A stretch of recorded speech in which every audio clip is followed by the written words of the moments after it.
ಜ್ಞಾನಸಾಗರ ಜ್ಯೋತಿಷ್ಯ ಚಾನೆಲ್ಗೆ ನಿಮಗೆಲ್ಲ ಸ್ವಾಗತ. ಈ ವಿಡಿಯೋದಲ್ಲಿ ನೀವು ತಿಳಿಯುವ ಪ್ರಮುಖ ಮಾಹಿತಿಗಳು ಹೀಗಿವೆ ನೋಡಿ. ಮೀನ ರಾಶಿಯವರು ಜೀವನದಲ್ಲಿ ಒಮ್ಮೆ ಭೇಟಿ ನೀಡಬೇಕಾದ ಕ್ಷೇತ್ರದ ಬಗ್ಗೆ, ಮೀನ ರಾಶಿಯವರ ಅದೃಷ್ಟ ಬದಲಿಸುವ ಈ ದೇವಸ್ಥಾನದ ಸಂಪೂರ್ಣ ವಿಳಾಸ ಹಾಗೂ ಸಮಯ, ಮೀನ ರಾಶಿಯವರು ಎದುರಿಸುತ್ತಿರುವ ಎಲ್ಲಾ ದೋಷಗಳು ಈ ದೇವಸ್ಥಾನದಲ್ಲಿ ಪೂಜೆ ಮಾಡಿಸೋದ್ರಿಂದ ಪರಿಹಾರ ಸಿಗುತ್ತದೆಯೇ, ಇಲ್ಲಿ ಯಾವ ಪೂಜೆ ಮಾಡಿಸಬೇಕಾಗುತ್ತೆ ಮತ್ತು ಮೀನ ರಾಶಿಯವರ ಗುಣ ಸ್ವಭಾವ ಹೇಗಿದೆ, ಈ ಎಲ್ಲ ಆಸಕ್ತಿದಾಯಕ ಮಾಹಿತಿಗಳನ್ನು ಈ ವಿಡಿಯೋದಲ್ಲಿ ನೀವು ಪಡಿತೀರಿ. ಹಾಗಾದ್ರೆ ತಡ ಯಾಕೆ, ಮೀನ ರಾಶಿಯವರ ಅದೃಷ್ಟವನ್ನೇ ಬದಲಿಸುವ ಆ ದೇವಸ್ಥಾನದ ಬಗ್ಗೆ ತಿಳಿಯೋಣ ಬನ್ನಿ.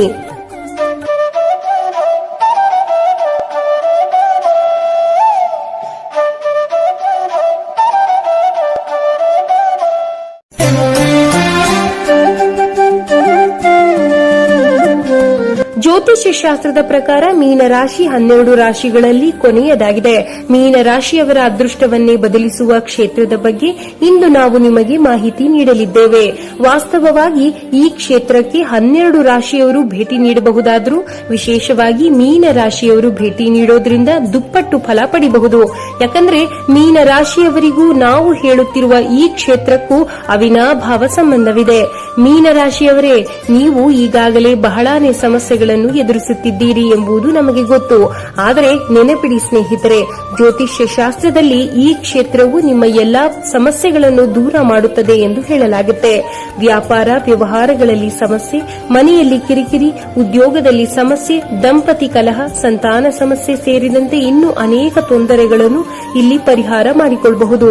ನೀವು ಕೂಡ ಇಂತಹ ಸಮಸ್ಯೆ ಅನುಭವಿಸುತ್ತಿದ್ರೆ ಒಮ್ಮೆ ಈ ದೈವಿಕ ಕ್ಷೇತ್ರಕ್ಕೆ ಭೇಟಿ ನೀಡಿ ಸರಳ ಪರಿಹಾರ ಮಾಡಿದರೆ ಸಾಕು, ನಿಮಗೆ ಭವಿಷ್ಯದಲ್ಲಿ ಎದುರಾಗುವ ಎಲ್ಲಾ ಸಮಸ್ಯೆಗಳಿಂದ ಮುಕ್ತಿ ಪಡಿತೀರಿ. ಅಂದ ಹಾಗೆ ನಾವು ಈಗಾಗಲೇ ಮೇಷರಾಶಿಯಿಂದ ಕುಂಭ ರಾಶಿಯವರೆಗೆ ಅದೃಷ್ಟದ ದೇವಸ್ಥಾನ ಅಥವಾ ಪರಿಹಾರ ಕ್ಷೇತ್ರಗಳ ಬಗ್ಗೆ ಮಾಹಿತಿ ನೀಡಿದ್ದೇವೆ. ಇಂದಿನ ವಿಡಿಯೋದಲ್ಲಿ ನಾವು ವಿಶೇಷವಾಗಿ ಮೀನ ರಾಶಿಯವರು ಜೀವನದಲ್ಲಿ ಒಮ್ಮೆಯಾದರೂ ಭೇಟಿ ನೀಡಬೇಕಾದ ಆ ಪರಿಹಾರ ಕ್ಷೇತ್ರದ ಬಗ್ಗೆ ಮಾಹಿತಿ ನೀಡುತ್ತಿದ್ದೇವೆ. ಆ ಕ್ಷೇತ್ರದ ಬಗ್ಗೆ ತಿಳಿಯುವ ಮೊದಲು ಮೀನ ರಾಶಿಯವರೇ, 12 ರಾಶಿಗಳಲ್ಲಿ ನೀವು ಎಷ್ಟು ಒಳ್ಳೆಯ ಗುಣ ಸ್ವಭಾವಗಳನ್ನು ಹೊಂದಿರುವಿರಿ ಎಂಬುದನ್ನ ತಿಳಿಯೋಣ ಬನ್ನಿ. ಮೀನ ರಾಶಿಯ ರಾಶ್ಯಾಧಿಪತಿ ಗುರುಗ್ರಹವಾಗಿದೆ. ನೀವು ಬಹಳ ಕರುಣೆ ಭರಿತ ವ್ಯಕ್ತಿಗಳು. ಭವಿಷ್ಯದ ಮುನ್ಸೂಚನೆ ಮೊದಲೇ ತಿಳಿದು ಬಿಡುತ್ತೆ. ಪರಿಸ್ಥಿತಿಗೆ ಅನುಗುಣವಾಗಿ ಹೊಂದಿಕೊಳ್ತೀರಿ. ನಿಸ್ವಾರ್ಥ ಪ್ರೀತಿ, ಆದರೂ ಸಹ ನಿಮ್ಮಲ್ಲಿಯೂ ಕೆಲವೊಂದು ಮೈನಸ್ ಪಾಯಿಂಟ್ಗಳಿವೆ. ಅವುಗಳೆಂದ್ರೆ ಅತಿಯಾದ ಎಮೋಷನಲ್, ಯಾವಾಗಲೂ ಕಲ್ಪನಾ ಲೋಕದಲ್ಲಿ ವಿಹರಿಸುವುದು, ಬೇಗನೆ ಮೋಸ ಹೋಗೋದು, ಕ್ಷಣ ಕ್ಷಣಕ್ಕೆ ಬದಲಾಗುವ ಗುಣ ಹೊಂದಿದ್ದೀರಿ. ಇನ್ನು ನೀವು ದೈಹಿಕವಾಗಿ ತೀವ್ರವಾದ ತಲೆನೋವು, ಉರಿಯೂತ, ಸ್ನಾಯುಗಳ ಸೆಳೆತ, ಅಜೀರ್ಣಗಳಂತಹ ಸಮಸ್ಯೆಗಳನ್ನು ನೀವು ವಯಸ್ಸಾದಂತೆ ಎದುರಿಸಬಹುದು. ಮೀನ ರಾಶಿಯವರೇ, ನೀವು ಎದುರಿಸುತ್ತಿರುವ ಕಷ್ಟಗಳು ನಮಗೆ ಗೊತ್ತು. ಮಾನಸಿಕವಾಗಿ ಹಾಗೂ ದೈಹಿಕವಾಗಿ ನೀವು ಬಹಳನೇ ಕುಗ್ಗಿದ್ದೀರಿ. ಈ ರೀತಿಯ ಸಮಸ್ಯೆಗಳಿಗೆ ಹಾಗೂ ಗ್ರಹ ದೋಷಗಳ ನಿವಾರಣೆಗೆ ಈ ಒಂದು ಕ್ಷೇತ್ರವು ನಿಮಗೆ ಪರಿಹಾರ ನೀಡಲಿದೆ. ಆ ಶಕ್ತಿಶಾಲಿ ದೇವಸ್ಥಾನದ ಸಂಪೂರ್ಣ ವಿಳಾಸ ಮತ್ತು ಅಲ್ಲಿ ನೀವು ಮಾಡಿಸಬೇಕಾದ ಸರಳ ಪೂಜೆಗಳನ್ನು ಈ ವಿಡಿಯೋದ ಕೊನೆಯಲ್ಲಿ ಮಾಹಿತಿ ನೀಡಿದ್ದೇವೆ. ಹಾಗಾಗಿ ಆ ಮಾಹಿತಿಯನ್ನು ಮಿಸ್ ಮಾಡಿಕೊಳ್ಳಬೇಡಿ. ಸರಿ, ಮೊದಲು ಈ ದೇವಸ್ಥಾನಕ್ಕೆ ಮೀನ ರಾಶಿಯವರು ಯಾಕೆ ಹೋಗಬೇಕು ಅನ್ನೋದನ್ನ ತಿಳಿಯೋಣ ಬನ್ನಿ. ನವಗ್ರಹಗಳಲ್ಲಿ ಗುರು ಹಾಗೂ ಮಂಗಳ ಗ್ರಹಗಳು ಪರಸ್ಪರ ಮಿತ್ರರು.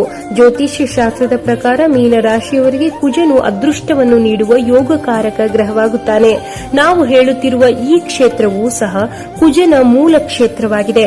ಹಾಗಾಗಿಯೇ ಇದು ಮೀನ ರಾಶಿಯವರಿಗೆ ಹೆಚ್ಚು ಅದೃಷ್ಟ ತರುವ ದೇವಸ್ಥಾನವಾಗಿದೆ. ಇದು ಪ್ರಧಾನವಾಗಿ ಮಂಗಳ ಗ್ರಹಕ್ಕೆ ಸಂಬಂಧಿಸಿದ ಕ್ಷೇತ್ರವಾಗಿದ್ದು, ಮೀನ ರಾಶಿಯವರ ಜಾತಕದಲ್ಲಿ ಒಂದು ವೇಳೆ ಕುಜ ಅಥವಾ ಮಂಗಳ ದೋಷವಿದ್ರೆ ಅಥವಾ ಕುಜನು ಅಶುಭ ಸ್ಥಾನದಲ್ಲಿದ್ರೆ ಜೀವನದಲ್ಲಿ ಅನೇಕ ಅಡೆತಡೆಗಳು ಬರಬಹುದು. ಅಂತವರಿಗೆ ಈ ಒಂದು ದಿವ್ಯ ಕ್ಷೇತ್ರವು ಅತ್ಯಂತ ಮಹಿಮಾನ್ವಿತವಾಗಿದೆ.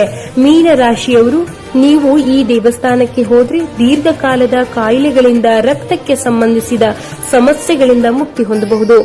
ಇಷ್ಟೇ ಅಲ್ಲ, ಚರ್ಮದ ಕಾಯಿಲೆಗಳನ್ನು ಗುಣಪಡಿಸಿಕೊಳ್ಳಲು ದೇವಸ್ಥಾನದ ಆವರಣದಲ್ಲಿರುವ ಸಿದ್ಧಾಮೃತ ತೀರ್ಥದಲ್ಲಿ ಸ್ನಾನ ಮಾಡಿ ಬೆಲ್ಲ, ಕಾಳು ಮೆಣಸು ಅರ್ಪಿಸಿದರೆ ಸಾಕು, ನಿಮ್ಮ ಎಲ್ಲಾ ಆರೋಗ್ಯ ಸಮಸ್ಯೆಗಳು ಮಂಜಿನಂತೆ ಕರಗಿ ಹೋಗುತ್ತೆ.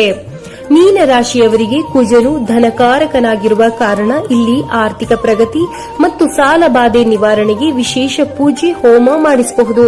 ಕೆಲವರ ಜಾತಕದಲ್ಲಿ ಕುಜ ದೋಷದಿಂದಾಗಿ ವಿವಾಹ ತಡವಾಗ್ತಿರುತ್ತೆ. ಅಂತಹ ಅವಿವಾಹಿತ ಹುಡುಗ ಅಥವಾ ಹುಡುಗಿಯರು ಅಂಗಾರಕನಿಗೆ ವಿಶೇಷ ಅರ್ಚನೆ ಮಾಡಿಸಬಹುದು.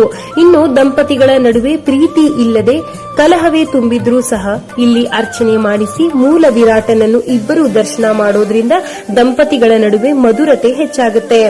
ಮೀನ ರಾಶಿಯವರು ಸ್ವಭಾವತಃ ಸೂಕ್ಷ್ಮ ಮನಸ್ಸಿನವರಾಗಿರೋದ್ರಿಂದ ಧೈರ್ಯ, ಶಕ್ತಿಯ ಕಾರಕನಾದ ಕುಜನನ್ನು ಪೂಜಿಸೋದ್ರಿಂದ ಶತ್ರುಗಳ ಮೇಲೆ ಜಯ ಸಾಧಿಸಬಹುದು.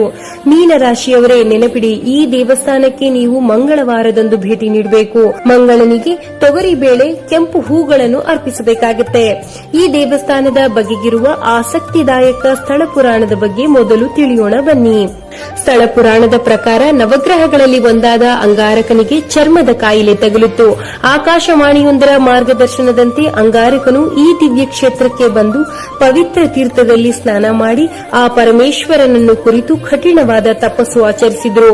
ಅಂಗಾರಕನ ತಪಸ್ಸಿಗೆ ಮೆಚ್ಚಿದ ಪರಮಶಿವನು ಸ್ವತಃ ವೈದ್ಯನ ರೂಪದಲ್ಲಿ ಪ್ರಕಟವಾಗಿ ಅವನ ರೋಗವನ್ನು ನಿವಾರಣೆ ಮಾಡಿದ್ರು ಎಂದು ನಂಬಲಾಗಿದೆ.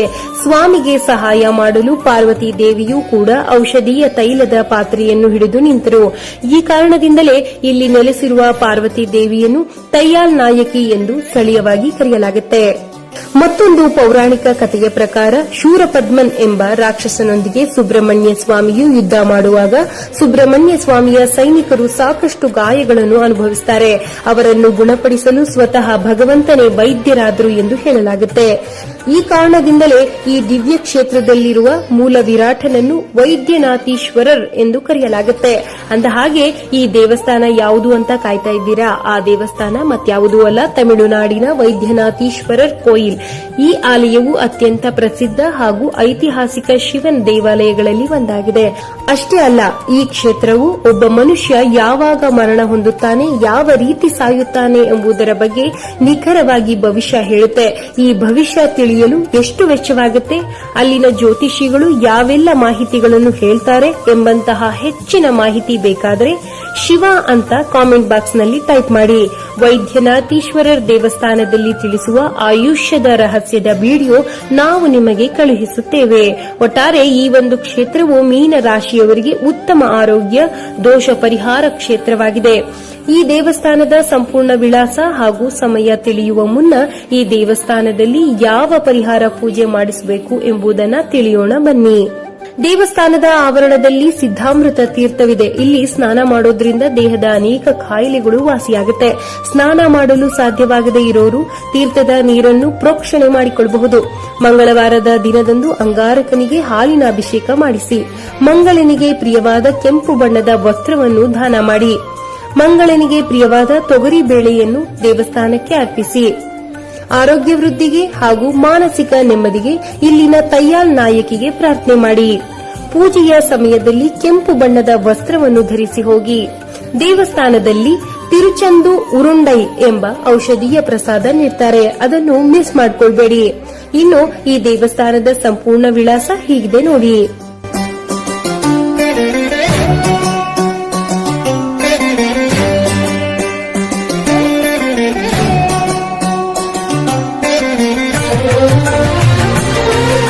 ಈ ದೇವಸ್ಥಾನವು ಬೆಳಿಗ್ಗೆ 6 ಗಂಟೆಯಿಂದ ಮಧ್ಯಾಹ್ನ 1 ಗಂಟೆಯವರೆಗೆ ಹಾಗೂ ಸಂಜೆ 4 ಗಂಟೆಯಿಂದ ರಾತ್ರಿ 9 ಗಂಟೆಯವರೆಗೆ ತೆರೆದಿರುತ್ತೆ. ನೋಡಿದ್ರಲ್ಲ ಸ್ನೇಹಿತರೆ, ಮೀನರಾಶಿಯವರ ಪರಿಹಾರ ಕ್ಷೇತ್ರ ಯಾವುದು ಅಂತ. ನಾವು ಈಗಾಗಲೇ ಮೇಷರಾಶಿಯಿಂದ ಕುಂಭರಾಶಿಯವರೆಗೆ ಪರಿಹಾರ ಕ್ಷೇತ್ರಗಳ ಬಗ್ಗೆ ವಿಡಿಯೋ ಮಾಡಿ ವೀಕ್ಷಕರಿಗೆ ನೀಡಿದ್ದೇವೆ. ನಿಮಗೆ ಯಾವ ರಾಶಿಯ ಅಥವಾ ನಕ್ಷತ್ರದ ಪರಿಹಾರ ಕ್ಷೇತ್ರ ಬೇಕು ಅನ್ನೋದನ್ನ ಕಾಮೆಂಟ್ ನಲ್ಲಿ ನಮಗೆ ತಿಳಿಸಿ. ನಾವು ಆ ವಿಡಿಯೋದಲ್ಲಿ ನಿಮಗೆ ಕಳುಹಿಸುತ್ತೇವೆ. ಅಂದಹಾಗೆ ಬಹಳಷ್ಟು ಜನರು ಕರ್ನಾಟಕದಲ್ಲಿ ರಾಶಿಗೆ ಅನುಗುಣವಾಗಿ ಪರಿಹಾರ ಕ್ಷೇತ್ರ ಹೇಳಿ ಎಂದು ಕೇಳಿಕೊಂಡಿದ್ರಿ. ಹಾಗಾಗಿ ಮುಂದಿನ ವಿಡಿಯೋಗಳಲ್ಲಿ ನಿಮ್ಮ ರಾಶಿಗೆ ಸಂಬಂಧಿಸಿದ ಕರ್ನಾಟಕದಲ್ಲಿರುವ ಪರಿಹಾರ ಕ್ಷೇತ್ರಗಳ ಬಗ್ಗೆ ಹಾಗೂ ಅಲ್ಲಿ ನೀವು ಮಾಡಿಸಬೇಕಾದ ಸರಳ ಪೂಜೆಗಳ ಬಗ್ಗೆ ನಾವು ಮಾಹಿತಿ ನೀಡುತ್ತೇವೆ. ವಿಡಿಯೋ ನೋಡಿದ್ದಕ್ಕೆ ಧನ್ಯವಾದಗಳು. ದಯವಿಟ್ಟು ಹೆಚ್ಚಿನ ವಿಡಿಯೋಗಳನ್ನು ನೋಡಲು ಸಬ್ಸ್ಕ್ರೈಬ್, ಲೈಕ್, ಕಾಮೆಂಟ್ ಮಾಡಿ. ಮತ್ತು ನಿಮಗೆ ಇಂತಹ ವಿಡಿಯೋ ಇಷ್ಟವಾದರೆ ದಯವಿಟ್ಟು ನಿಮ್ಮ ಫ್ಯಾಮಿಲಿ ಮತ್ತು ಫ್ರೆಂಡ್ಸ್ ಜೊತೆ ಹಂಚಿಕೊಳ್ಳಿ. ಧನ್ಯವಾದಗಳು.